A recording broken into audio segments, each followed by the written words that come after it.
Bueno, muy buenas noches. Hoy, 15 de mayo del año 2024, iniciamos el ejercicio de presentar a ustedes unas reflexiones de carácter académico relacionadas con temas álgidos del sistema procesal acusatorio. Estos temas, sin duda, los hemos escogido porque son los temas en donde se causa una gran controversia y no hay una posición pacífica. Para nada. La posición es pacífica. Todavía siguen en el foro de la discusión. Hoy comenzamos y nos hemos propuesto trabajar el tema de el control convencional y constitucional que le corresponde hacer a los jueces en lo que tiene que ver con la imputación y la acusación. Es un tema bastante discutido, pero antes de entrar en ese álgido debate de por qué hay opositores a que no se haga ese control y por qué hay otros que estamos de acuerdo que el control debe hacerse, vamos a hacer un pequeño recorderis, llamémoslo una memoria histórica de cómo se gesta el sistema procesal en Colombia, cuál fue la necesidad constitucional de variar 3 artículos. Esos 3 artículos de la Constitución Política de Colombia fueron exactamente el artículo 116, el artículo 250 y el artículo 251. En esos 3 artículos quedó todas las bases constitucionales de lo que hoy conocemos sistema procesal de partes o sistema acusatorio. Pero la pregunta que siempre se hacía en las discusiones que se gestaron al interior de la presentación del código y en el Congreso de la República era ¿qué iba a reemplazar a la indagatoria como un sistema vinculante en la etapa de investigación de quien tenía la calidad de sindicado? ¿Cómo se le iba a vincular? Por supuesto que no era recomendable tomar las características de la indagatoria porque en la historia del derecho procesal penal en el mundo la indagatoria se ha asimilado, tiene un referente con respecto a los sistemas mixtos y a los sistemas inquisitivos, pero no es un buen referente con respecto a los sistemas adversariales o sistemas procesales acusatorios, para nada. ¿Qué significa eso? Que había que escoger una fórmula que reemplazara a la indagatoria.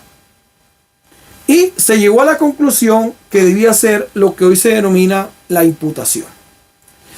Pero una pregunta importante, y estoy casi que seguro que en las actas de la comisión estimo que no se desarrolló el tema, es: ¿tiene la imputación como acto vinculante una característica de orden constitucional? Es decir, ¿tiene un origen de orden constitucional? La respuesta es que sí. Hoy en Colombia hemos desconocido ese origen constitucional de la imputación. ¿Y por qué digo que lo hemos desconocido? Pues precisamente porque una gran mayoría se opone a que exista un control a esa imputación. Entonces, cuando hay una resistencia a que haya un control, por supuesto, se desconoce la naturaleza de esa figura procesal. Y esa naturaleza de esa figura procesal no es de orden legal. Es decir, no es una naturaleza de orden legal porque esté allí incrustada o referenciada en la ley 906 del 2004. No. Esa naturaleza de la imputación se encuentra en la Constitución Política de Colombia.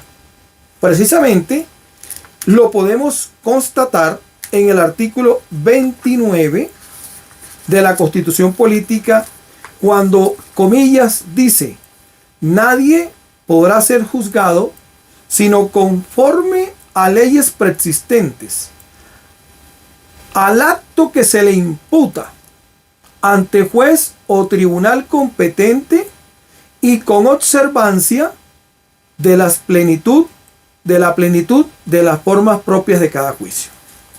Entonces, cuando la Constitución dice desde el año 91, antes de que se implementara un sistema procesal acusatorio, que nadie podrá ser juzgado sino conforme a las leyes preexistentes y al acto que se imputa, ahí encontramos un respaldo constitucional a ese referente que hoy tenemos dentro del marco procesal legal como el acto de imputación, la audiencia de imputación o la imputación. Es decir, sí tiene un origen de carácter constitucional la figura denominada imputación, que se hace a través de una audiencia que se denomina audiencia de imputación. Si esa es la naturaleza de la audiencia de imputación, entonces, ¿cómo es posible que sigamos sosteniendo que sobre esa naturaleza no hay control? Si precisamente tiene un origen constitucional, todas las figuras que tienen un origen constitucional tienen un control. No significa que las que tengan un origen legal no lo tengan, porque precisamente las que tienen origen legal se confrontan con la Constitución para hacer un estudio si pasan o no pasan en el estudio de constitucionalidad. Pero es que esta no requiere de ningún estudio de constitucionalidad. ¿Por qué? Porque su origen lo tiene en la propia Constitución. El artículo 29 dice al acto que se le imputa. Ahora, esta no es una imputación distinta a la imputación que se hace. No hay dos imputaciones. Lo que pasa es que la imputación tiene varias esferas. Por supuesto, de acuerdo a las características que ha diseñado el Código de Procedimiento Penal, hablamos de una imputación dogmática, una imputación procesal y una imputación de orden probatorio. Y ustedes van a decir, ¿de dónde saco yo esto? Pues cuando se dice que hay una inferencia razonable de autoría y participación, estamos frente a una imputación dogmática. Cuando se dice que es sobre la base de elementos materiales probatorios, estamos sobre una imputación de carácter probatorio. Y cuando se dice que es ante un juez en una audiencia, estamos frente a una imputación de orden procesal. Entonces, ¿qué ocurre? Si esa es la naturaleza de la imputación, ¿cómo vamos a seguir sosteniendo en Colombia que eso es un acto de comunicación? Y ustedes me dirán, ¿lo dice el código? Sí, el código está bien que lo diga. Pero lo que no podemos pretender es que el término comunicación es el que no permita el control constitucional y convencional. Porque es que cuando el legislador utiliza el término comunicación, es precisamente una expresión lingüística, un modo lingüístico para decir cómo se transmite. ¿Sí? Se transmite a través de un emisor, un receptor y un código, que es el idioma. Pero eso no le quita la naturaleza constitucional que tiene la figura. Ahora, esa figura denominada imputación, la hemos totalmente tergiversado cuando escuchamos en las audiencias frases como esta: nadie se oponga a las manifestaciones de la Fiscalía porque esto es un mero acto de comunicación. Cualquier asunto hay que esperar el juicio para poder hacer el debate. Y con esas sagradas frases ecuménicas, traídas por supuesto sin fundamento constitucional, se le cierra la puerta a todos los intervinientes para que opinen o digan en torno de esa imputación, si se ajusta o no se ajusta a un marco legal. Entonces surge allí la gran inquietud que venimos luchando hace muchos años. Esto no es nuevo para nosotros, hacer este tipo de planteamientos, y es que no compartimos que se diga que es un mero acto de comunicación. ¿Por qué? Primero, porque un mero acto de comunicación significaría que no tendría efectos jurídicos lo que se está comunicando. Solamente sería algo formal, estrictamente, sin tener ningún efecto o consecuencia de orden jurídico. ¿Qué significa eso? Que si una persona le imputan una conducta punible, cualquiera que sea en el Código Penal de Colombia, por supuesto, ya esa sola actividad de comunicarle, eso sí, a través de un receptor, un emisor y un código, que es el idioma, que está siendo imputada de una presunta conducta punible, la vincula a una actuación penal. Hasta ahí no habría ningún problema. El problema surge es cuando esa imputación tiene efectos jurídicos. Si la persona es imputada, el mismo Código de Procedimiento Penal le dice que en 6 meses no puede vender ni enajenar sus bienes. El mismo Código de Procedimiento Penal le dice que después de la imputación, la Fiscalía podría solicitarle una medida cautelar personal. También el Código de Procedimiento Penal le dice que pueden ser embargados y secuestrados sus bienes. Y efectos mucho más profundos, la persona podría perder su libertad, porque si le solicitan una medida de aseguramiento de carácter intramural o en el domicilio, pues se restringe un derecho fundamental como es la libertad. Entonces, estos efectos y estas consecuencias que aparejan el acto que denominan de mera comunicación son los que nos llevan a la reflexión que allí ya se perdió esa apariencia de comunicación y se transformó de un tema ontológico a un tema normativo. Ya pasa a ser de un problema de ser a un problema de hacer. ¿Sí? ¿Por qué? Porque quien tiene la titularidad de la acción penal no solamente comunica, sino que ejecuta actos que conllevan sin duda a restringir derechos fundamentales como la propiedad, la libertad, etc. Entonces, ¿qué caracteriza la postura que defendemos? Que no puede ser un acto de mera comunicación, sino que es un acto procesal con efectos jurídicos. Y un acto procesal con efectos jurídicos en un Estado social de derecho merece ser controlado. ¿Por qué? Porque si fuera la sola apariencia de comunicar sin efecto jurídico alguno, no tendría sentido un control. ¿Qué se estaría controlando? Nada. Solamente le comuniqué algo, pero no cumplió efecto jurídico. Aun cuando alguien me ha dicho también reflexionando, el solo hecho de vincularlo cambia un efecto jurídico, produce un efecto jurídico. Es cierto. La sola vinculación a una actuación penal en Colombia genera una serie de vicisitudes, una serie de disquisiciones y hasta despotricamiento en contra de la persona, porque pues se ha tomado como costumbre no respetar el derecho a la presunción de inocencia. Entonces, si solamente con la vinculación ya se produce un efecto jurídico, pues en principio, desde todo punto de vista, no es un acto de comunicación. Pero aceptemos que el código nos dice que es un acto de comunicación, sí. Pero ese mismo código también me dice que tiene unos efectos no solamente vinculantes, sino unas consecuencias jurídicas, como las que ya mencioné. Esas consecuencias jurídicas, de acuerdo a la teoría general del proceso, de Carneluti hacia acá, pasando por todos los grandes procesalistas del mundo clásico del derecho, pues obviamente nos han indicado y nos han enseñado que se trata de un acto procesal con efectos jurídicos. Y ese acto procesal con efectos jurídicos merece un control por parte de quien tiene la toga, que es el señor juez. Ahora, si yo ubico a un juez constitucional que le llamo de control de garantías para que él cumpla un rol constitucional y convencional, y ese juez no puede hacer ningún control sobre un acto procesal con efectos jurídicos, ¿qué papel desarrolla el juez en esa audiencia? Algunos han dicho que pareciera como un notario. Otros han dicho que pareciera un convidado de piedra. Otros no decimos eso. Pero sí nos preocupa que allí se limita. Al juez se le torna sencillamente un escuchador, un oidor de una postura que asume una parte denominada Fiscalía General de la Nación.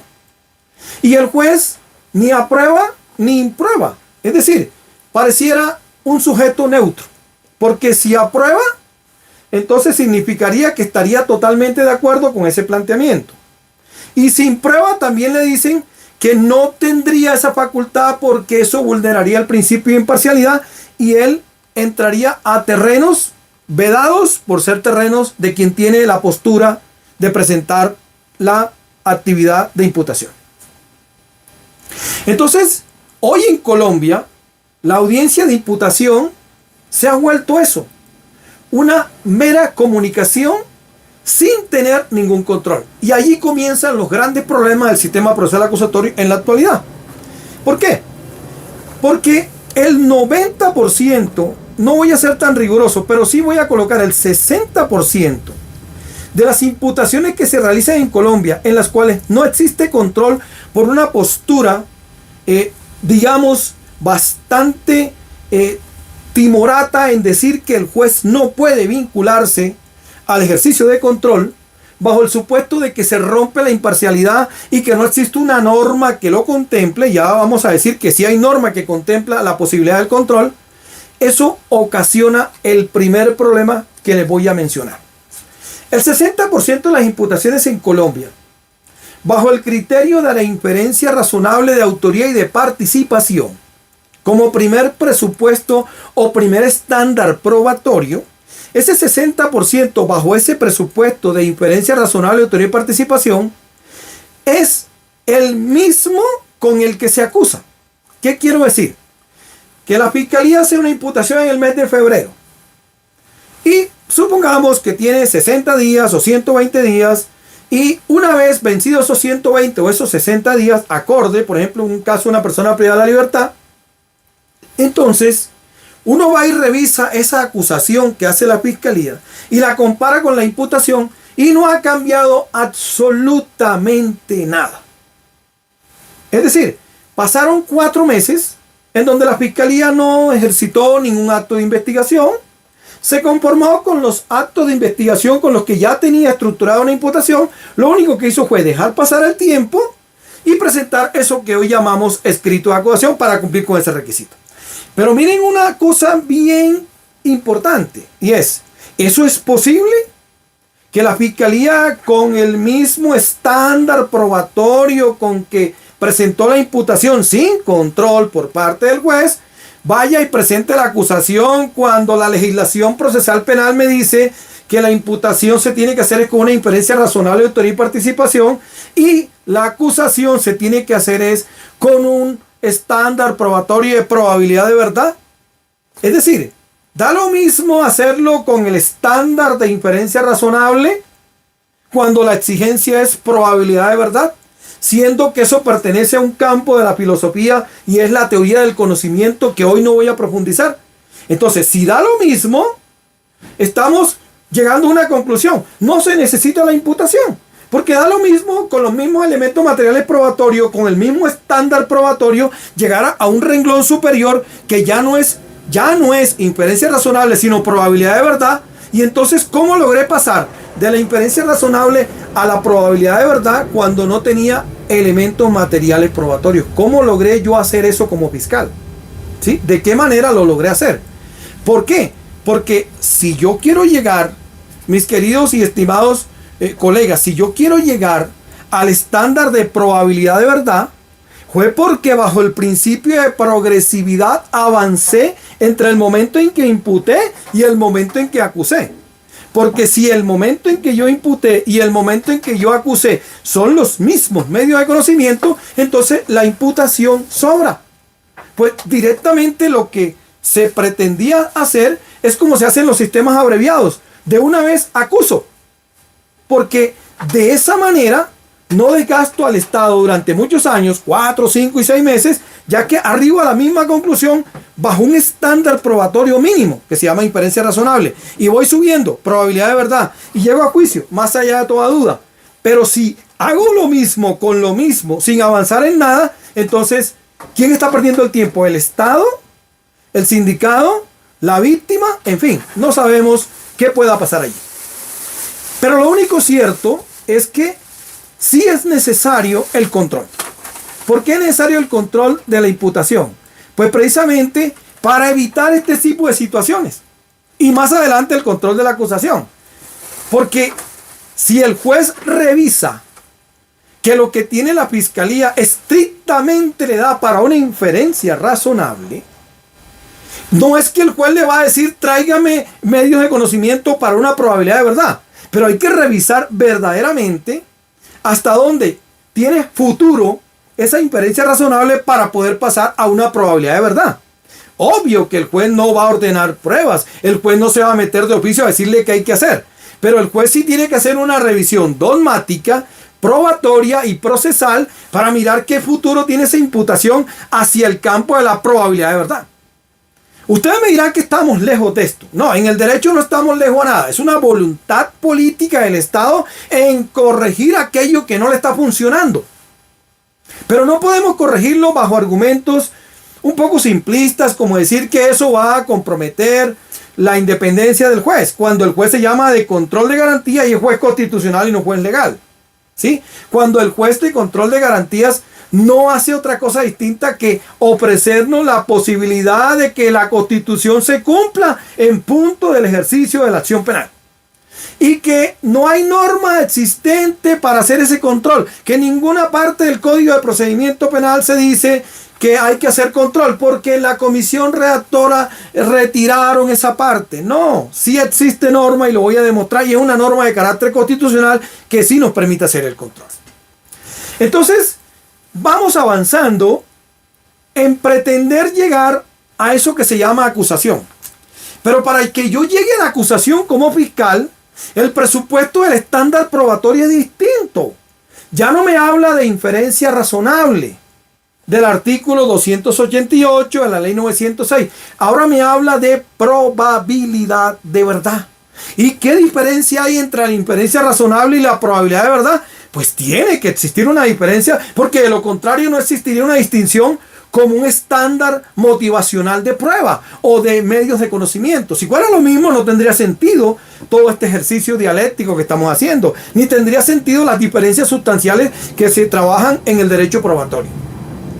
Entonces, cuando llego a la acusación, y también me dicen que por ser un acto de parte, ya aquí no me dicen que es un acto de comunicación, aquí me cambian la baraja y me dicen, es que los actos de parte no los revisa el juez, tampoco se anulan.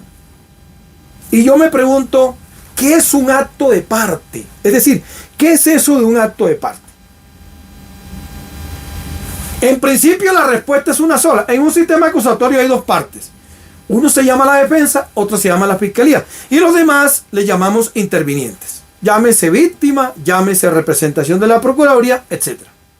Pero los actores principales son la fiscalía y la defensa. A eso le llamamos parte. Y el juez es un tercero, correcto, que no tiene nada que ver con los anteriores. Entonces es un acto de parte. Entiendo básicamente que es un acto de parte y esa parte se llama fiscalía. Y que yo, su opositor natural en un sistema adversarial, no puedo pedir control sobre ese acto de parte. Tampoco es viable que pida nulidad. Regla básica. ¿Sí? Vamos a ver unas excepciones que la jurisprudencia de nuestro máximo tribunal ha venido aceptando, que en determinadas circunstancias muy excepcionales cabe solicitar una nulidad. Pero ese tema todavía no es objeto de análisis. Estamos en lo básico, el tema del control. Y entonces ahí es donde ha surgido con mayor énfasis la tesis de que el juez de conocimiento, al hacer un control material sobre esa acusación de un acto de parte llamada fiscalía, compromete su imparcialidad. Y eso, por supuesto, en Colombia tiene en principio, parece que una justificación muy seria. Porque ese juez es el mismo juez que va a adelantar el juicio. Es el mismo juez que va a decretar las pruebas en lo que llaman audiencia preparatoria. Y entonces pensamos, si este juez hace un control a ese acto de acusación de la fiscalía, pues ya ese juez va a comprometer conceptos hacia el futuro. Y eso no es sano en un sistema que se jacta de respetar el debido proceso. Yo estoy de acuerdo hasta ahí con ese planteamiento. Pero es que no podemos sacrificar un hecho evidente objetivo y es justificarnos bajo el tema de que la imparcialidad se va a comprometer y entonces no hacemos control. Y dejamos que todo pase, como decían los franceses, deja pasar todo, ¿sí? Porque eso es lo que tiene al sistema en este momento en grandes problemas. La gran morosidad y el gran atiborramiento que tienen los despachos judiciales está basado precisamente es en la falta de control que tiene la imputación y la acusación. Porque todo pasa rumbo a un juicio. Todo, absolutamente lo que la fiscalía proponga pasa rumbo a un juicio. Porque no hay control. Puede pasar cualquier cosa. Entonces, mis queridos amigos, en esta primera parte estamos tratando de darle una reflexión importante por qué el control sí es necesario. Porque el control es una necesidad para el respeto del debido proceso. Porque el control es una necesidad para la dignificación de la administración de justicia. Porque el control es una garantía para la víctima. Porque el control es una garantía para el defensor. Porque el control es una garantía para todos, absolutamente todos, y no lo que está pasando. Nos quejamos, por supuesto, que la fiscalía está llena, que los jueces están llenos, pero no entendemos que eso no nació de la nada, sino de la manera como está concebido el aspecto más importante, y es: ¿se puede imputar todo? ¿Se puede acusar todo? Solamente para decir, hombre, no hay ningún problema. Si la fiscalía se equivocó en la imputación, si la imputación no es adecuada, si la acusación no es adecuada, pues la fiscalía carga con las consecuencias de un juicio. Pero ¿cuánto demora un juicio en Colombia? 6, 7, 8 años, sí, puede ser menos. 6 meses, 5 meses, 4 meses, claro que sí. Pero no tenemos realmente establecido. ¿Por qué? Porque hay un atiborramiento en el sistema judicial que es innegable. No es culpa de los jueces, no es culpa de los fiscales. Es una naturaleza de la manera como se concibe el sistema, y además la orientación que se le da en que no hay posibilidad de control. La jurisprudencia se ha cerrado en ese camino y no ha permitido posibilidad de control, salvo casos excepcionales que más adelante los vamos a mirar, no tan detalladamente, pero sí por encima. Y entonces la pregunta que nos hacemos, bueno, ¿y hacia dónde va usted? ¿Existe solución? Claro que sí existe. ¿Por qué? Porque el sistema procesal está diseñado sobre grandes 4 capítulos. 4 se estructura: la imputación, la acusación, la preparatoria y el juicio. Fíjense que la medida de aseguramiento no es una estructura del proceso penal, porque no es necesario tener una medida de aseguramiento para que avancen estas etapas. Pero sí es necesario una imputación, sí es necesaria una acusación, sí es necesaria la audiencia preparatoria y por supuesto el juicio. Es más, hay una pregunta importante: ¿cuándo hay proceso penal? Nos han enseñado de vieja data, especialmente a los antiguos, que el proceso penal nace desde la etapa preliminar. Eso es en los sistemas mixtos. En los sistemas acusatorios el proceso penal nace cuando la fiscalía acusa. Y ustedes me dirán, y lo que está antes de la acusación es una etapa preprocesal, que por eso no tiene precisamente la garantía de considerar que lo que se haga antes es prueba. Le llaman elemento material probatorio, porque aquí la trípode es acusación, prueba, juicio. Sin acusación no hay prueba, sin prueba no puede haber juicio, sin acusación no hay juicio, y sin prueba pues no se puede sostener la acusación, y sin la acusación no se puede ir a juicio. Es una situación que, por donde nosotros la miremos, es la trípode necesaria: acusación, prueba y juicio. De ahí la importancia que esa acusación llegue controlada. Porque si la acusación llega controlada, la prueba no va a ser difícil que el juez la decrete. La prueba ya no va a ser esas discusiones bizantinas, inacabadas, que se dan en la audiencia preparatoria, porque la prueba ya llega específicamente bajo el diseño del tema de prueba, el objeto de prueba, porque lo que viene controlado viene específicamente para que sea la discusión del juicio, y no aquella tesis de pesquemos a ver qué pasa. Por ejemplo, imputemos 5 delitos y al final de cuentas logramos condena por 1. El que pesca en río revuelto gana. Esa no puede ser la conducta en un Estado social de derecho, porque no es seria. Es atentatoria a las garantías de todos los participantes. Entonces, en el día de hoy, esta primera etapa, que no quiero pasarme de 30 minutos porque no me gusta cansarlos, va a llegar hasta este momento al punto en donde vamos a analizar cuál es la norma de orden constitucional que nos permite quitar esa telaraña de que, como no hay norma en Colombia que diga que se haga control material, no se puede hacer. Y además que se compromete la imparcialidad del juez. Mis queridos amigos, exactamente llevo 28 minutos de reflexión, de disertación, de este ejercicio dialéctico. Y por lo tanto, hoy aquí voy a dejar mi disertación, y en una próxima entrega analizamos entonces qué sigue en punto de cuándo, cómo y dónde sí existe una norma de carácter constitucional que permite a los jueces que ellos controlen la imputación y la acusación de la fiscalía sin tener esa disculpa un poco simplista de que como no hay norma no se puede hacer. Les agradezco los que hoy se han conectado a escucharme. Muchas gracias. Seguimos el día 22 de mayo en la segunda entrega de lo que hemos denominado control de la imputación constitucional y convencional. Muchas gracias en nombre de la oficina González Navarro, abogados consultores, y nuestro espacio de Academia Penal Eureka, porque ustedes sacan este tiempecito para escucharnos en estas reflexiones, que no tienen sino un solo motivo: hacer dialéctica, construir una expectativa distinta del conocimiento, o por lo menos presentar una expectativa distinta de conocimiento a lo que venimos siempre diciendo, que no hay control porque no se puede comprometer la imparcialidad del juez y que no hay control material porque no existe norma. Buenas noches, agradecido con ustedes, nos vemos el 22 por este mismo canal. Dios le bendiga, Dios le guarde. Recuerden algo muy bonito, el conocimiento y la sabiduría siempre vienen de Dios. Muchas gracias.